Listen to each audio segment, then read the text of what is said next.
दिन आपको लड्डू गोपाल की सत्य लीला कथा सुनाती हूँ। आज मैं आप लोगों को वर्षों पुरानी दो भक्त महिला की हृदय को स्पर्श कर लेने वाली बिल्कुल सत्य लीला कथा सुनाऊंगी, जो वृंदावन की बहुत ही अद्भुत और सुंदर कथा है। एक बार वृंदावन के गुरुजी इस कथा को सुना रहे थे। दोस्तों, आज की यह लीला कथा सुनने के बाद आप यह समझ पाओगे कि भगवान पर भरोसा करने से और अपने ठाकुर जी पर सब कुछ छोड़ देने से हमें क्या फल मिल सकता है। विश्वास एक बहुत बड़ी चीज है जो हमारी भक्ति को और भी गहरी करती है। अगर आपको विश्वास है तो आपके ठाकुर जी खुद आपके पास आने के लिए भी विवश हो जाएंगे। बड़े से बड़े संकट को भी, बड़े से बड़े मुसीबत से भी आपके लड्डू गोपाल खुद आपको बाहर निकालेंगे। बस आपको जरूरत है निस्वार्थ भाव से, निश्चल मन से अपने लड्डू गोपाल पर विश्वास रखने की। तो दोस्तों, आज की इस लीला कथा को शुरू करते हैं और मैं सबसे पहले आप लोगों से आग्रह करूंगी कि आज की इस लीला कथा को पूरा अवश्य सुनिएगा। यह लीला कथा आपके हृदय को स्पर्श करेगी और साथ ही साथ आपको बड़ा ही आनंद आएगा। ठाकुर जी के लिए आपकी भक्ति आपके मन में और भी गहरी हो जाएगी। वृंदावन में यमुना के उस पार से दो महिलाएं सब्जी भाजी बेचने आया करती थी। एक का नाम था मंगला और दूसरा का नाम था सुमंगला। दोनों की अपनी खेत थी। वह खेत से सब्जियां तोड़ती थी और उसी सब्जियों को टोकरी में भरकर अपने सर पर रख के नाव के जरिए वृंदावन आती थी और वृंदावन की गलियों में आवाज लगाती थी, सब्जी ले लो, और घूम घूम कर सब्जी बेचा करती थी। वो दोनों प्रत्येक दिन अपने घर से बासी रोटी और अचार लाया करती थी। अचार रोटी वह यमुना जी के तट पर पेड़ के नीचे छांव में बैठकर खाती थी। यमुना जी का पानी पीती थी, फिर नाव में बैठकर उस पार अपने गांव चली जाया करती थी। दोस्तों, सबसे आश्चर्य करने की बात यह है कि वो दोनों वृंदावन के पास ही यमुना पार के गांव में रहती थी, पर उन दोनों में से किसी ने भी भगवान श्री कृष्ण का नाम कभी भी नहीं सुना था। भक्ति क्या होती है यह उन्हें पता ही नहीं था। बस वह पेट भरना जानती थी, गुजारा करना जानती थी। बहुत ही सरल और सहज स्वभाव की थी। झूठ बोलना क्या होता है यह तो उन्होंने कभी सीखा ही नहीं था। कपट क्या होता है यह मंगला और सुमंगला तो जानती ही नहीं थी। आज तक उन्होंने सुना ही नहीं था कि कपट कैसे करते हैं। वो लोग जैसे बाहर से थे वैसे ही अंदर से भी थे, सरल सहज स्वभाव की। मंगला सुमंगला दोनों बड़े ही प्रेम से रहा करती थी। एक दिन क्या हुआ, दोनों आई यमुना पार से वृंदावन सब्जी बेचने के लिए, पर आज उनकी सब्जियां जल्दी बिक गई थी। वो देखती है कि वृंदावन में ही जहाँ वो सब्जी बेचने गई थी वहाँ एक बढ़िया कथा चल रही है। मंगला कहती है सुमंगला से, सुमंगला सुनो बहन, आज हमारी सब्जियां तो जल्दी बिक गई है और घर जाकर हम करेंगे भी क्या, तो चलो एक काम करते हैं, यहाँ यह गुरुजी कथा सुना रहे हैं, चलो हम कथा सुन लेते हैं। तब सुमंगला कहती है, बहन मंगला ये कथा क्या होती है? तब सुमंगला कहती है, बहन वो तो मुझे भी नहीं पता कि कथा क्या होती है, पर सब तो यही कह रहे हैं कि यहाँ कथा हो रही है, तो चलो ना हम भी कथा सुन लेते हैं, हमें भी पता चल जाएगा कि ये कथा होती क्या है। दोस्तों, फिर मंगला और सुमंगला दोनों ने अपनी अपनी सब्जी की टोकरियां पंडाल के बाहर किनारे रख दी और पंडाल में सबसे पीछे जाकर बैठ गई और दोनों बड़े ही श्रद्धा भाव से कथा सुनने लगी। कथा में गुरुजी सुना रहे थे। गुरुजी कह रहे थे कि जिसने भगवान से प्रेम नहीं किया उसका जीवन बेकार है। गुरुजी कह रहे थे कि जिनका प्रेम श्री कृष्ण के चरणों से नहीं हुआ उनका जीवन व्यर्थ है। अगर भगवान को नहीं देखा तो फिर क्या देखा, अगर भगवान को नहीं पाया तो फिर क्या पाया। बिल्कुल ऐसे ही गुरुजी बड़े ही प्रेम भाव से भगवान की चर्चा सुना रहे थे। गुरुजी कह रहे थे कि भगवान को प्राप्त कर लेना ही जीव मात्र का, मनुष्य मात्र का सार्थकता है। साथ ही साथ गुरुजी यह भी कह रहे थे कि आप लोगों को पता है इस पृथ्वी में आप सभी का जन्म क्यों हुआ है? आप सभी तो भगवान को पाने आए हो, भगवान को ढूंढने आए हो, पर यहाँ आकर सभी भूल गए हैं। सब अपना पेट भरने में, पैसे इकट्ठे करने में, धन कमाने में लगे हुए हैं। सभी भूल गए हैं कि हमारे आने का उद्देश्य क्या है। दोस्तों, जब इस तरह से गुरुजी ने कथा में समझाया तो मंगला और सुमंगला दोनों बहुत प्रभावित हुई। मंगला कहती है, बहन सुमंगला, देखो गुरुजी क्या कह रहे हैं। गुरुजी कह रहे हैं कि भगवान श्री कृष्ण के चरणों से प्रेम नहीं हुआ तो जीवन बेकार है। तो सुमंगला क्या कहती है, बहन मंगला, तो क्या हमारा जीवन बेकार हो जाएगा? क्या हमारी जिंदगानी बेकार चली गई? मंगला कहती है, बहन लगता तो यही है। अभी कथा चल ही रही थी, गुरुजी भगवान की चर्चा सुना रहे थे, पर मंगला सुमंगला को यमुना पार कर अपने गांव जाना था। उन्हें देर हो रही थी, इसलिए वो दोनों कथा बीच में ही छोड़कर उठ गई। पर दोनों आपस में यही चर्चा करते हुए जा रही थी। सुमंगला कहती है मंगला से, बहन तू बता, क्या तूने कभी भगवान श्री कृष्ण को देखा है? तूने कभी ठाकुर जी को देखा है क्या? मंगला कहती है, बहन मैं तो तुम्हारे साथ ही रहती हूँ, मतलब मैंने कब देखा भगवान को? सुमंगला कहती है, बहन मंगला, तो एक बात बता, अगर हम भगवान को देखना चाहे, क्योंकि गुरुजी ने तो कहा है कि जिसने भगवान को नहीं देखा, जिसे भगवान के चरणों से प्रेम नहीं हुआ, उसका जीवन बेकार है, व्यर्थ है। तो अगर हम देखना चाहे भगवान को, तो भगवान हमें कहाँ मिलेंगे? हम कहाँ भगवान को देख पाएंगे? तो मंगला कहती है, मुझे लगता है भगवान साधु संतों के पास जरूर होंगे। भगवान हमें साधु संतों के पास जरूर मिलेंगे। सुमंगला कहती है, अच्छा तो फिर ठीक है। दोनों यमुना के तट पर बैठकर अचार रोटी खा रहे थे और यही चर्चा कर रहे थे। सुमंगला मंगला से कहती है कि हम तो अबूझ प्राणी हैं, तुच्छ इंसान हैं, हमें भगवान कैसे मिल सकते हैं? पर हाँ, साधु संतों को भगवान जरूर मिलते होंगे। और दोस्तों, संयोग देखिए, तभी यमुना के किनारे एक साधु जी आ गए।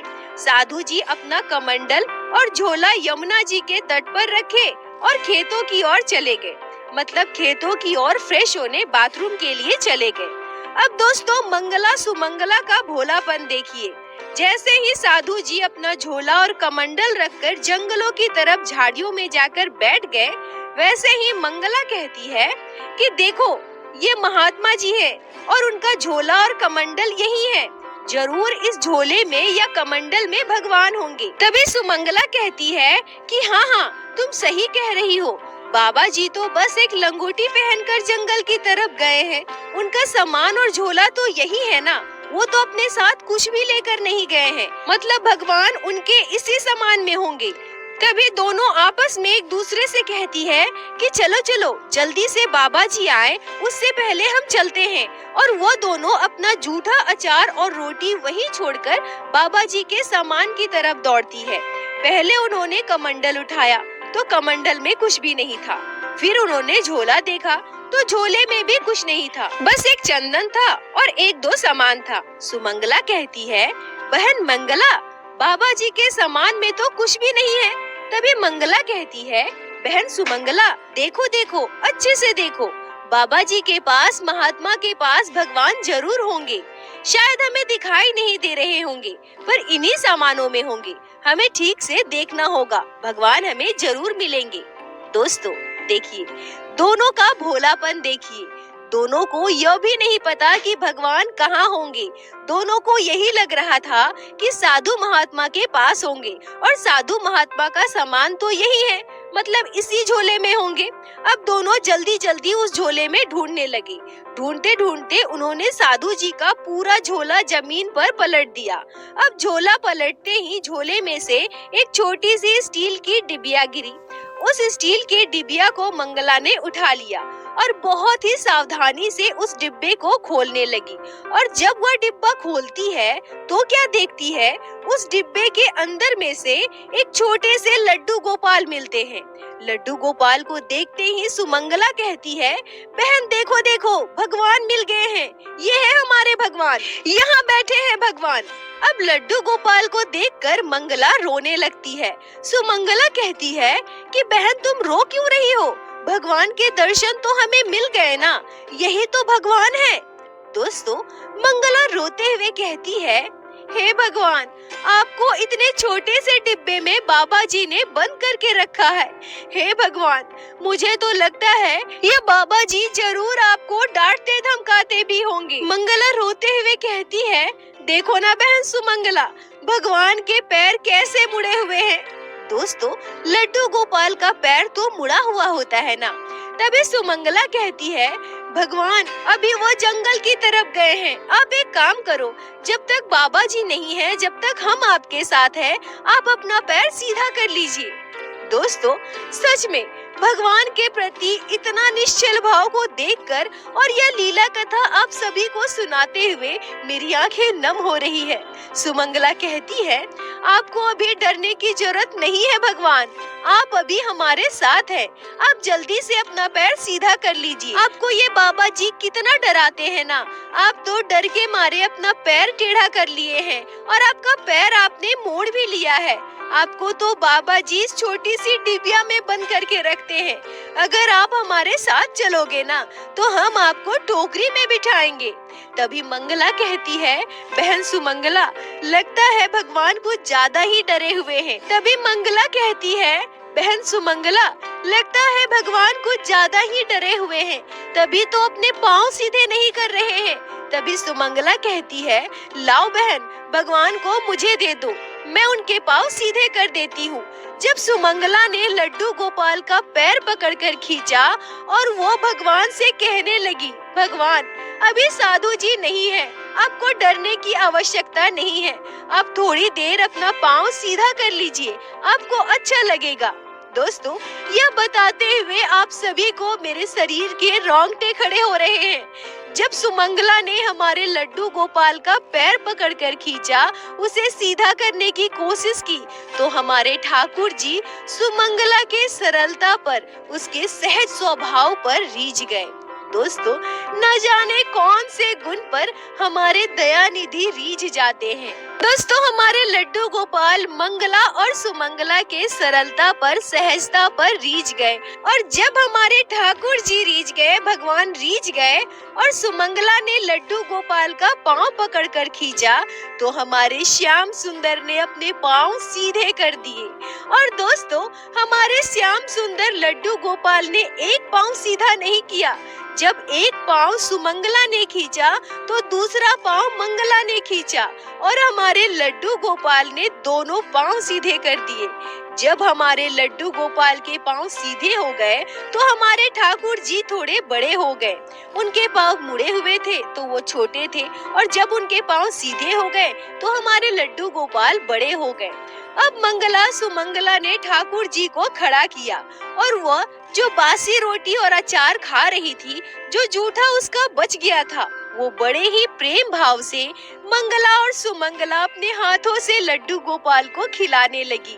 मंगला सुमंगला लड्डू गोपाल से कहती है, भगवान प्रभु, हमें लगता है आप बहुत भूखे हैं, आप यह रोटी अचार खा लो।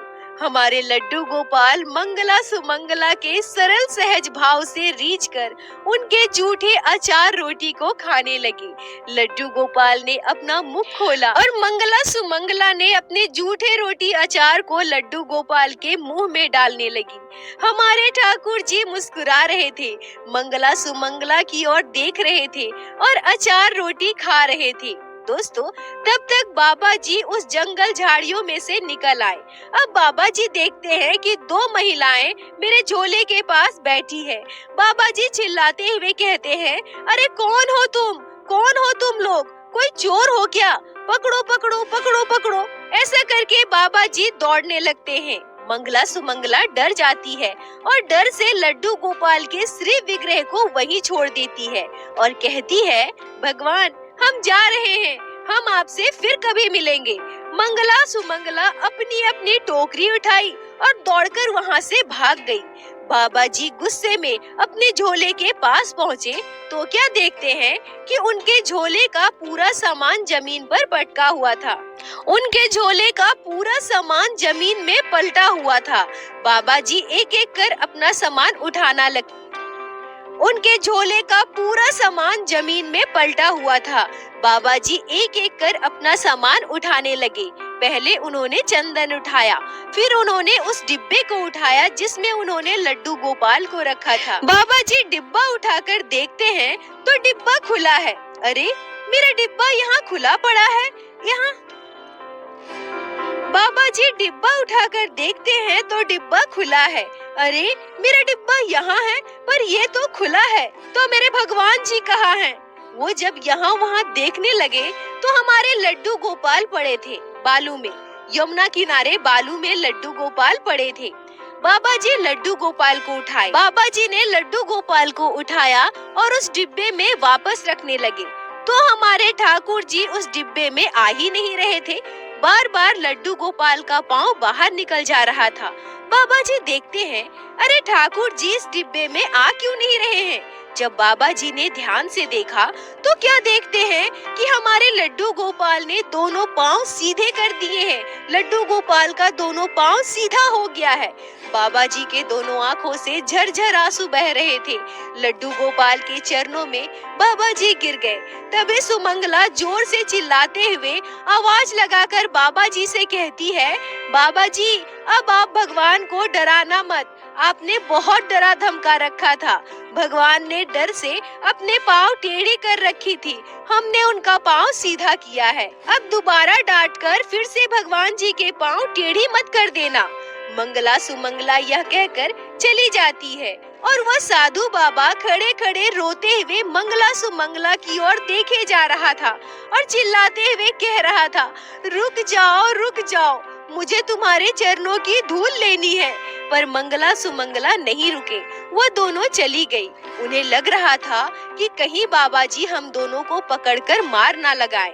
बाबा जी रोते हुए लड्डू गोपाल से कहने लगे, हे नाथ, मैंने पूरा जीवन आपकी सेवा की है, आपका नाम जाप किया है, पर मैं कभी आपके पाँव सीधे ना कर पाई, मैं कभी भी आपको भोग न लगा पाई। पर ये दोनों गांव की महिलाएं, गांव की स्त्रियां आपके पाँव सीधे कर दी और आपको अचार रोटी का भोग भी लगाया और आपने वो अचार रोटी ग्रहण भी कर ली।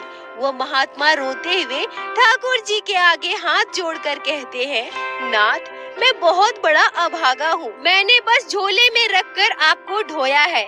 आज जो प्रेम उन दोनों महिलाओं ने आपसे कर लिया, इतनी सरल और सहजता से उन्होंने आपको रिझा लिया, वो सरलता सहजता शायद मुझ में कभी थी ही नहीं, जिस कारण आपने कभी मुझे दर्शन दिए ही नहीं। दोस्तों, हम सदा अपने ठाकुर जी पर आरोप लगाते हैं कि हे प्रभु, आप हमें दर्शन क्यों नहीं देते, आप हमें मिलते क्यों नहीं, पर हम कभी उस सरल भाव से, सहज भाव से ठाकुर जी को पुकारते ही नहीं है।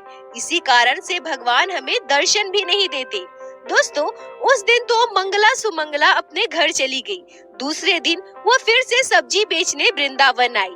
आज फिर से उनकी सब्जियां जल्दी बिक गई, तो वह फिर से कथा पंडाल में कथा सुनने चली गई। आज कथा में गुरुजी बता रहे थे कि राधे श्याम जपोगे तो भवसागर से पार हो जाओगे। अगर आपको भवसागर से पार होना है तो आपको कुछ भी करने की आवश्यकता नहीं है, केवल राधे श्याम जपना है। अगर आपको भवसागर से पार होना है तो एक ही नाम है, एक ही मंत्र है, राधे श्याम जपो रे मन राधे श्याम। तभी सुमंगला मंगला से कहती है, बहन मंगला, देखो गुरुजी आज क्या कह रहे हैं, राधे श्याम जपने से हम भवसागर पार हो जाएंगे।